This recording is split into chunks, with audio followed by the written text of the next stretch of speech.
Hola nuevamente chicos, el día vamos a ver otro tema del grado noveno del área de ciencias naturales que tiene que ver con los biomas. Si ustedes se dan cuenta, este dice biomas 2 porque en el video anterior vimos la primera pregunta sobre los biomas. Bueno, entonces el día de hoy vamos a ver la segunda pregunta con respecto a esto y aquí tenemos la información que debemos usar. Entonces si ustedes se dan cuenta, aquí nos dice responde a las preguntas 1 y 2, que la pregunta 1 la respondimos en el video anterior y la pregunta 2 es la que vamos a responder en este. Bueno.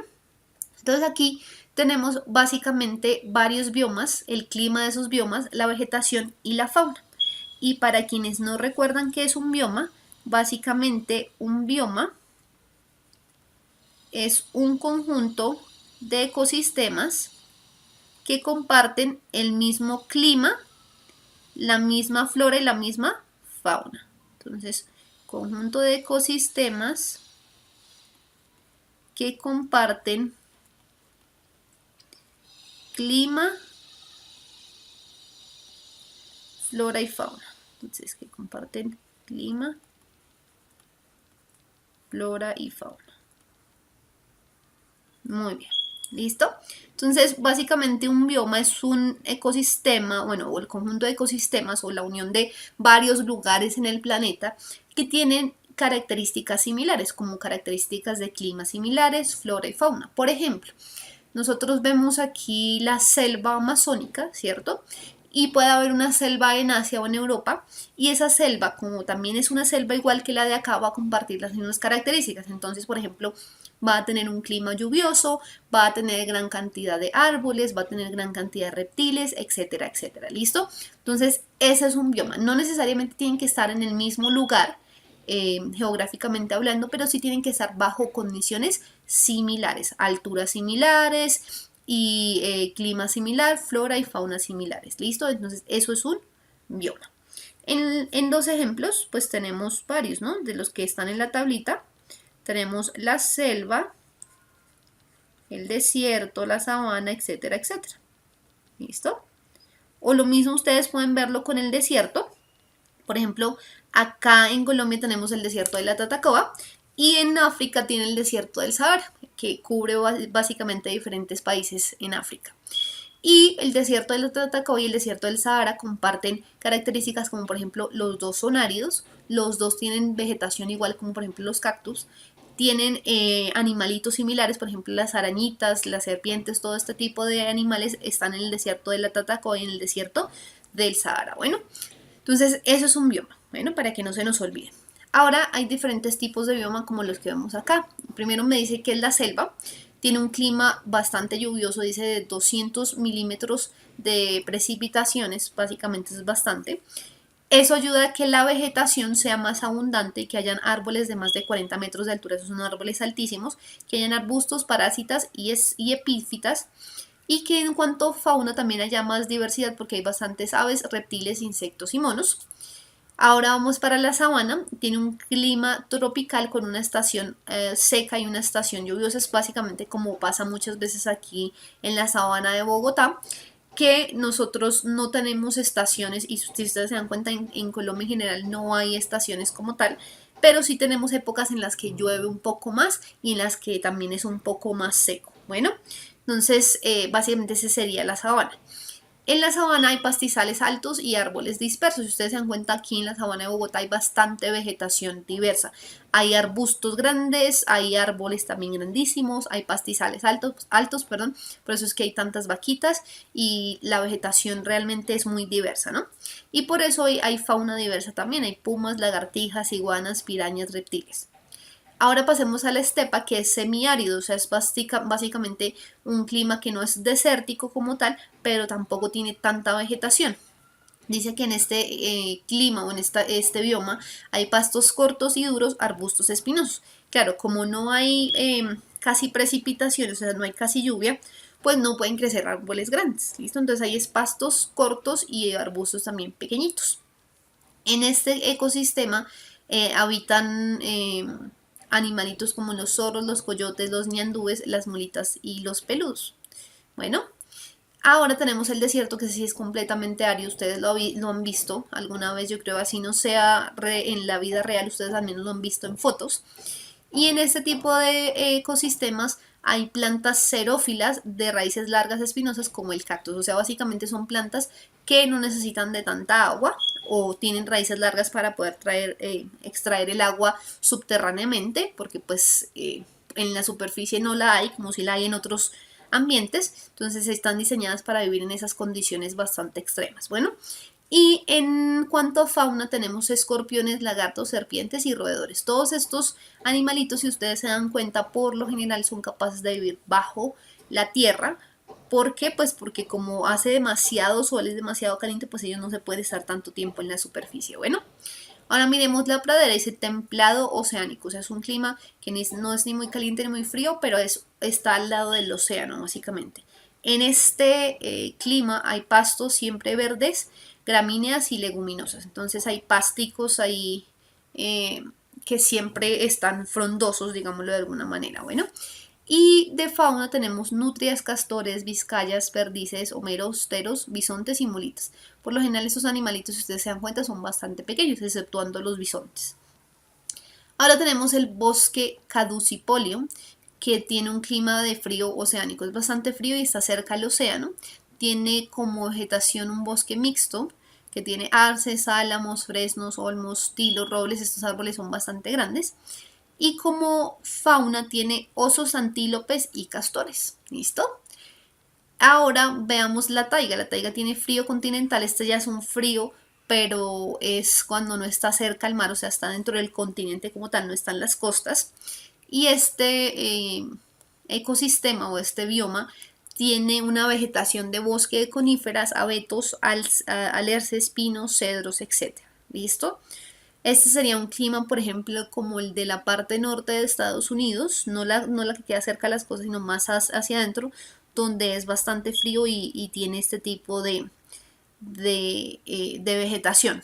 Obviamente, pues en Estados Unidos hay estaciones, sí, pero hay, dependiendo de la ubicación donde estén, hay sitios que durante el año es más frío que otros lugares. Bueno, y en este bioma la fauna es lobos, martas, zorros, osos grises, alces y nutrias. Bueno, y por último tenemos la tundra, que es el frío nival, que básicamente es este clima, es el que tenemos en los polos, tanto en el polo norte como en el polo sur, y ahí tenemos vegetación escasa, musgos y líquenes. Si ustedes se dan cuenta, en los polos por lo general no hay mucha vegetación que se vea. Y la fauna que tenemos ahí son los renos, osos polares, focas, pingüinos y morsas. ¿Listo? Que los pingüinos por lo general están en el polo sur, en el polo norte no tenemos pingüinos. ¿Listo? Entonces, estos son los diferentes biomas. Ahora sí vamos a ver la pregunta como tal. Y la pregunta 2 nos dice así. De acuerdo con la información anterior, los desiertos no tienen tanta biodiversidad como la selva y la sabana porque A. Se eliminan las plantas más importantes para el desarrollo de los ecosistemas. B. Las condiciones abióticas no permiten el desarrollo de plantas y animales. C. Se evitan el daño de los demás ecosistemas y el cambio de factores. D. El gobierno ha llevado a cabo leyes que atentan contra los ecosistemas de desierto. Bueno, entonces vamos a ver aquí cuáles ya podemos desechar, porque hay unas respuestas que ustedes saben que digamos que no nos muestran tanto sentido como otras. Por ejemplo, la D. Miren, me dice que básicamente que el desierto no tiene tanta diversidad como la selva y la sabana. Y eso ya lo vimos. Ya vimos que aquí en el cuadrito se ve básicamente, perdón, vamos al cuadrito. Vemos que en la selva y en la sabana ustedes ven muchos árboles, muchísimos, grandísimos y de todos los tipos básicamente. Y también hay bastantes aves, reptiles, hay diferentes tipos de animales también. Mientras que en el desierto no, en el desierto hay un tipo de plantas específicas que son las plantas como el cactus, perdón, y animalitos solo hay escorpiones, lagartos, serpientes y roedores. Bueno, entonces hay menos diversidad en el desierto que en la sabana y la selva. Pero eso no se debe a que el gobierno haya llevado a cabo leyes que atentan contra los ecosistemas de desierto. Si ustedes se dan cuenta, el ecosistema de desierto por lo general es el que menos genera interés para el gobierno. ¿Por qué? Porque no tiene muchos recursos que ofrecer. No tiene agua, no tiene plantas, no tiene minerales, no tiene casi ningún recurso que el gobierno pueda explotar y sacar beneficio de ellos. Así que el gobierno no va a desarrollar leyes que vayan en contra de los ecosistemas de desierto porque realmente no le interesan mucho los desiertos. Lamentablemente esa es la realidad porque al gobierno solo le interesan los ecosistemas que puedan generar dinero. En este caso el desierto, como no tiene muchos recursos, no genera dinero. Bueno, entonces la falta de diversidad del desierto no se debe al gobierno en este caso. Y la C también, miren que no tiene mucho sentido porque me dice que básicamente la poca diversidad de los desiertos con respecto a la selva y la sabana se debe a que se evitan el daño de los demás ecosistemas y el cambio de factores. De hecho, si el desierto tuviese mayor diversidad, sería mejor para el resto de ambientes o el resto de ecosistemas porque no dependeríamos tanto de esos ecosistemas. Perdón, ¿y qué quiero decir con eso? Imagínense un desierto como el Sahara que es enorme. Si ese desierto del Sahara tuviese plantitas, tuviese agua y tuviese animalitos como la selva y la sabana, pues habría más especies que podrían vivir allá y habrían más recursos para todo el resto del planeta. Entonces las selvas y las sabanas no se verían tan explotadas. ¿Por qué? Porque habrían otros ecosistemas que también brinden recursos como el desierto. Entonces, en este caso, el hecho de que el desierto si el desierto tuviese mayor diversidad, no dañaría a los demás ecosistemas. De hecho, les beneficiaría a los demás ecosistemas. ¿Listo?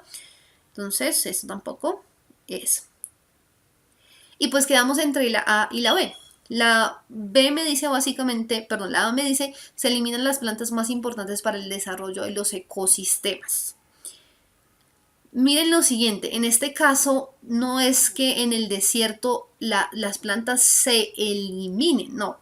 El desierto sería el más feliz si él pudiese tener todas esas plantas que tiene la selva y la sabana, porque básicamente la diferencia entre el desierto y la selva y la sabana es que la selva y la sabana tienen muchísimas plantitas. Entonces, al tener muchísimas plantitas, pues eso asegura que hayan más herbívoros, más carnívoros, más omnívoros, perdón, que eso es lo que hemos hablado en el video anterior. Entonces, entre más plantas haya, mejor.